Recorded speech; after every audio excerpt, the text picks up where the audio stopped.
नमस्कार दोस्तों। आदर्श technical classes dosa के प्लेटफॉर्म पर आपका हार्दिक स्वागत है।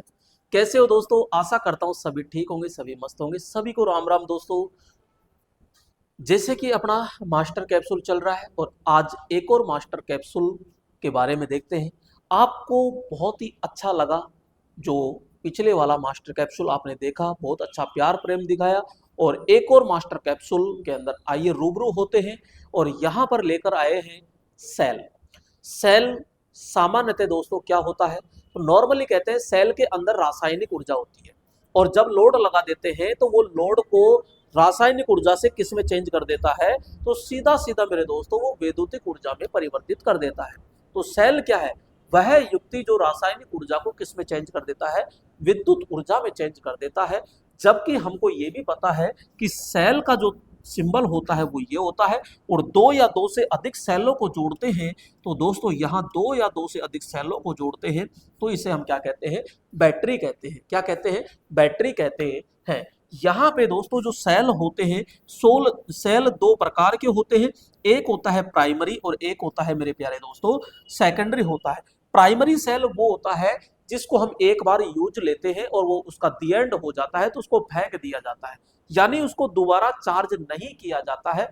जिसको दोबारा चार्ज नहीं किया जाता वो प्राइमरी होता है। और ऐसा सेल जिसे हम बार बार चार्ज कर देते हैं वो आपका सेकेंडरी सेल, यानी कि जैसे मोबाइल की बैटरी है उसे हम बार बार चार्ज करते हैं तो बोलो वो कौन सा सेल कहलाएगा? आपका सेकेंडरी सेल कहलाता है। और यहाँ पर आज हम देख रहे हैं कि प्राइमरी जो सेल होते हैं वो मेरे प्यारे दोस्तों कितने प्रकार के होते हैं। तो प्राइमरी सेलों के पूरे प्रकार, उसमें कितना ईएमएफ होता है, उसमें विध्रुवक कितना होता है, उसमें इलेक्ट्रोलाइट क्या होता है, कौन कौन सा भरते हैं, कितना ईएमएफ होगा, इलेक्ट्रोड किसका बना होता है, ये पूरी की पूरी चर्चा बने रहेंगे। तो यहाँ पे आप बना रहिएगा। तो यहाँ पे पूरा का पूरा आइए सबसे पहले हम चर्चा करते हैं यहाँ पर ये, ठीक है। तो यहाँ पे हमने देखा कि प्राइमरी सेलों का पूरा विवरण देख रहे हैं दोस्तों। इसके अंदर आपको क्या क्या देखने को मिलेगा? एक तो प्राइमरी सेलों का नाम देखने को मिलेगा, ठीक है। एक आपको एनोड छड़ जिसे हम धनात्मक छड़ कहते हैं, एक आपके कैथोड छड़ जिसे हम ऋणात्मक छड़ के नाम से जानते हैं, एक विध्रुवक, जी हाँ विध्रुवक दोस्तों, डिपोलराइजेशन, यानी यहाँ पे इलेक्ट्रोलाइट वैद्युतिक विश्लेष से होता है ये। और एक होता है वोल्टेज, यानी कि सेल कितना ईएमएफ दे रहा है। तो ये सारी की सारी जानकारी लेते हैं। आइए सबसे पहले जो हमारा सेल आया वो आया दोस्तों वोल्टाइक सेल, जिसे गैल्वेनिक सेल के नाम से भी जाना जाता है। तो ये जो सेल होता है आकार में बहुत बड़ा, बाल्टी के बराबर था भाई साहब। इसको सजा के अपन ने लैब यानी कि प्रयोगशाला में रख रखा है, बाकी इसका दैनिक जीवन में कोई यूज नहीं है। लेकिन आपको याद रखना है कि वोल्टाइक जो सेल होता है इसके अंदर बोलो छड़ किसकी बनेगी? तांबे की बनेगी, यानी कि हम सीधा सीधा कहते हैं भाई कॉपर की बनेगी। जब कॉपर की बनती है तो यहाँ पे कैथोड छड़ बोलो किसकी बनेगी? तो यहाँ पे सीधा सीधा हम कहते हैं जस्ते की बन जाएगी। अरे किसकी बन जाएगी? तो जस्ते की यहाँ पे दोस्तों क्या बनती है? ये कैथोड छड़ बन जाती है। और विध्रुवक यानी MnO2 यानी मैग्नीज डाई दोस्तों, मैग्नीज डाई ऑक्साइड दोस्तों क्या है इसमें? विध्रुवक हम प्रयोग कर रहे हैं। जबकि इलेक्ट्रोलाइट सल्फ्यूरिक अम्ल यानी H2SO4 दोस्तों इसमें हम प्रयोग करते हैं H2SO4। और इसका जो ईएमएफ होता है वो 1.08 वोल्टेज होता है। अरे कितना होता है? 1.08 वोल्टेज होता है। नेक्स्ट मैं बात करूंगा यहाँ पे डेनियन सेल। कौन सा सेल? डेनियन सेल होता है, ठीक है। और इसमें जो एनोड छड़ होती है इसमें भी किसकी होगी? एनोड छड़ यानी पॉजिटिव छड़ तांबे की होती है दोस्तों। पॉजिटिव जो होगी तांबे की प्रयोग करते हैं। नेगेटिव को ज्यादा याद नहीं रखना क्योंकि लगभग लगभग एक सेल अपवाद को छोड़कर बाकी सब में जस्ते की यानी जिंक की बनी होती है। इसमें दोस्तों ध्यान रखना कॉपर सल्फेट के टुकड़े, इसमें कॉपर सल्फेट के टुकड़े प्रयोग करते हैं। जबकि इसमें कॉपर सल्फेट का दोस्तों क्या प्रयोग करते हैं? हम घोल प्रयोग करते हैं। और इसके अंदर जो ईएमएफ मिलेगा आपको 1.1 वोल्टेज मिलता है। तो 1.8 किसे मिलेगा? वोल्टाइक में। और डेनियन में कितना मिलेगा? 1.18 वोल्टेज मिलता है। इन दोनों में ही तांबा प्रयोग किया जाता है एनोड के लिए और कैथोड ये होगा ही होगा। नेक्स्ट सेल हम बात करते हैं दोस्तों लेक-लांची सेल। कौन सा सेल? लेक-लांची सेल। इसके अंदर ध्यान रखिएगा कि यहाँ पे जो पॉजिटिव प्लेट होती है, वो पॉजिटिव इलेक्ट्रोड होता है वो कार्बन का बनाया जाता है, जबकि जो नेगेटिव होता है वो जस्ते का ही बनेगा, इसमें कोई दिक्कत नहीं है। इसमें वोल्टाइक सेल की तरह जो विद्रुवक होता है वो मैग्नीज डाइऑक्साइड हम प्रयोग करते हैं। जी हाँ, क्या प्रयोग करते हैं? मैग्नीज डाइऑक्साइड प्रयोग करते हैं। MnO2 होता है, MnO2 हम प्रयोग करते हैं। जबकि यहाँ पे इलेक्ट्रोलाइट के रूप में दोस्तों अमोनियम क्लोराइड होता है। जी हाँ, अमोनियम क्लोराइड हम इसमें प्रयोग करते हैं और इसका जो EMF होता है वो 1.46 होता है। कितना होता है? 46 होता है। ध्यान रखिएगा इस सेल के अंदर डीपोलराइजेशन क्रिया जो होती है वो बिल्कुल धीरे धीरे होती संपन्न होती है, रुक रुक के संपन्न होती है। इसलिए इसके अंदर जो आउटपुट वोल्टेज होता है वो रुक रुक के क्या होता है? प्राप्त होता है, रुक रुक के प्राप्त होगा। इस कारण इसका उपयोग टेलीफोन में, अलार्म घड़ी में आदि में इसका हम क्या करते हैं? उपयोग किया जाता है। तो इस समस्या को दूर करने के लिए हमने एक नए सेल का आविष्कार किया और वो सेल कौन सा है? शुष्क सेल। तो आपसे क्वेश्चन पूछेगा शुष्क सेल जो है किसका सुधरा हुआ रूप होता है? सुधरा हुआ है तो लेक-लांची सेल का सुधरा हुआ रूप बोलो कौन सा होगा? तो यहाँ पे शुष्क सेल होता है। अब शुष्क सेल को ड्राई सेल के नाम से भी जाना जाएगा। शुष्क सेल को हम क्या कहते हैं? Dry cell. तो भैया ये कौन सा सेल होगा? तो यहाँ पे कार्बन सेल होता है। किसका? तो कार्बन सेल होता है यहाँ पे। तो यहाँ पे कार्बन सेल, ये सॉरी कार्बन इलेक्ट्रोड होगा। ये कार्बन क्या है? इलेक्ट्रोड है। नेक्स्ट यहाँ जो कैथोड होता है वो किसका बनेगा? जस्ते का बनाया जाता है। यहाँ पे अब विध्रुवक देखो, यहाँ पे मैग्नीज डाइऑक्साइड होता है, ठीक है, एक आपका कार्बन होगा, एक अमोनियम क्लोराइड होगा यहाँ पे, और एक होता है जिंक क्लोराइड। अब दोस्तों ये चार चार होते हैं, इसका अनुपात देखते हैं। तो दोस्तों यहाँ पे ध्यान रखना 10 अनुपात 10 अनुपात 10 अनुपात 10 2 अनुपात 1 होता है।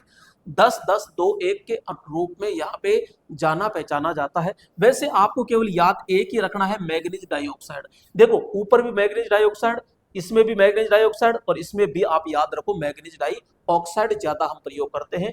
बाकी यहाँ पे जो आपका डेनियल सेल था इसमें कॉपर सल्फेट के टुकड़े हम प्रयोग करते हैं विध्रुवक के रूप में। और जो इलेक्ट्रोलाइट होता है तो इलेक्ट्रोलाइट के रूप में हम क्या प्रयोग करेंगे? इसमें अमोनियम क्लोराइड प्रयोग करेंगे और EMF बोलो कितना हो जाएगा?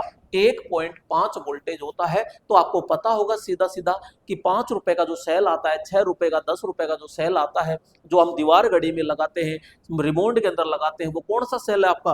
वो शुष्क सेल होता है। कौन सा सेल होता है? शुष्क सेल होता है। सबसे ज्यादा उपयोग आने वाला सेल कौन सा है? तो हम सीधा सीधा कहेंगे शुष्क सेल होता है। शुष्क सेल को ड्राई सेल के नाम से जाना जाता है। और ये मेरे दोस्तों किसका सुधरा हुआ रूप है? तो लेक-लांची सेल का सुधरा हुआ रूप है जिसका EMF 1.5 वोल्टेज होता है। नेक्स्ट यहाँ पे हम बात कर रहे हैं मरकरी सेल। कौन सा सेल होगा? मरकरी सेल होता है। जी हाँ, कौन सा सेल होगा?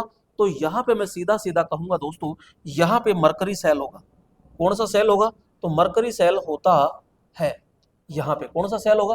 तो यहाँ पे मरकरी सेल होता है। अब मरकरी सेल को ही हम क्या कहते हैं? इसको पारा सेल कहते हैं। इसी को दोस्तों यहाँ पे बटन सेल कहते हैं, और इसी को मरकरी ऑक्साइड भी कहते हैं। क्या कहते हैं? Mercury oxide. Mercury oxide cell के नाम से भी जाना जाता है। मरकरी सेल, पारा सेल, बटन सेल, ठीक है, ये आकार में बहुत छोटा होगा। इसका जो पॉजिटिव होता है वो दोस्तों स्टेनलेस स्टील का बना होता है, यानी सीधा हम कह सकते हैं ओनली फॉर किसका बना होता है? स्टील का बना होता है। जबकि कैथोड तो दोस्तों जस्ते का ही बना होता है। विध्रुवक के रूप में यहाँ पे मरकरी ऑक्साइड यूज लेते हैं, और यहाँ पे इलेक्ट्रोलाइट के रूप में KOH, जी हाँ KOH यानी पोटेशियम हाइड्रो ऑक्साइड यूज लेते हैं। तो पोटेशियम हाइड्रो ऑक्साइड होगा, और यहाँ पे 1.40, जी हाँ 1.40 वोल्टेज इसका होता है। किसका? बटन सेल का। 1.40 से दोस्तों आप यहाँ पे 1.45 तक भी कह सकते हो। नेक्स्ट इसी का भाईबंद आता है, और इसी का भाईबंद आता है वो आता है सिल्वर ऑक्साइड। तो दोस्तों ये आकार प्रकार में सब में लगभग सेम से है, इसमें फर्क थोड़ा सा है। ये देखो इसका पॉजिटिव सेम टू सेम है, या स्टेनलेस स्टील यानी स्टील याद रखो, जस्ता सेम टू सेम है।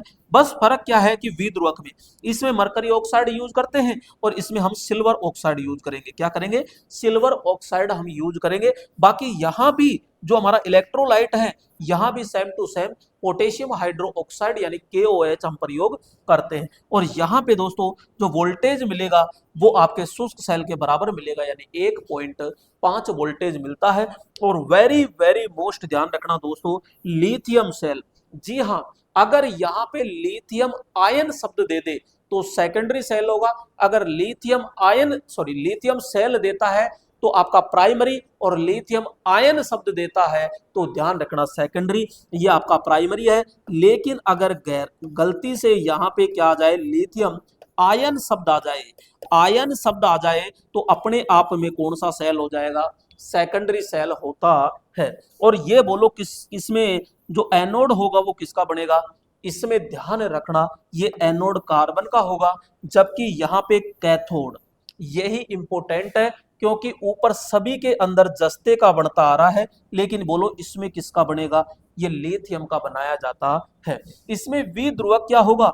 लिथियम ऑक्साइड होगा। यहाँ पे सल्फर डाइऑक्साइड दोस्तों हम इलेक्ट्रोलाइट यूज करते हैं। इसका जो वोल्टेज होगा डाई वोल्टेज से लेकर के 3.6 वोल्टेज, डाई वोल्टेज से लेकर 3.6 वोल्टेज तक हम प्रयोग करते हैं। सबसे ज्यादा जीवन काल जो होता है वो लिथियम का ही होता है। इसका जीवन काल लगभग 10 वर्ष तक होता है। जी हाँ, इसका उपयोग दोस्तों जो अपने पेस मेकर होता है, हार्ट अटैक आता है तो उसमें पेस मेकर लगाते हैं अंदर, तो वो पेस मेकर के अंदर भी दोस्तों किसका उपयोग किया जाता है? लिथियम सेल का प्रयोग करते हैं। आपके जो मिलिट्री के उपकरण होते हैं, मेडिकल उपकरण होते हैं, उन सभी के अंदर दोस्तों किसका उपयोग करते हैं? हम लिथियम सेल का प्रयोग करते हैं। लेकिन मोबाइल की जो बैटरी होती है, लैपटॉप की जो बैटरी होती है, टैबलेट की जो बैटरी होती है, उसमें लिथियम आयन सेल प्रयोग करते हैं, जो वो रिचार्जेबल होता है यानी सेकेंडरी सेल होता है। तो आपको यहां से इन प्राइमरी सेलों के बारे में विस्तृत जानकारी दोस्तों आपको मिल गई होगी। तो ये आपको कैसा लगा एक बार कमेंट करके जरूर बताइएगा। नेक्स्ट वीडियो में फिर मिलते हैं नए टॉपिक के साथ, तब तक के लिए जय हिंद।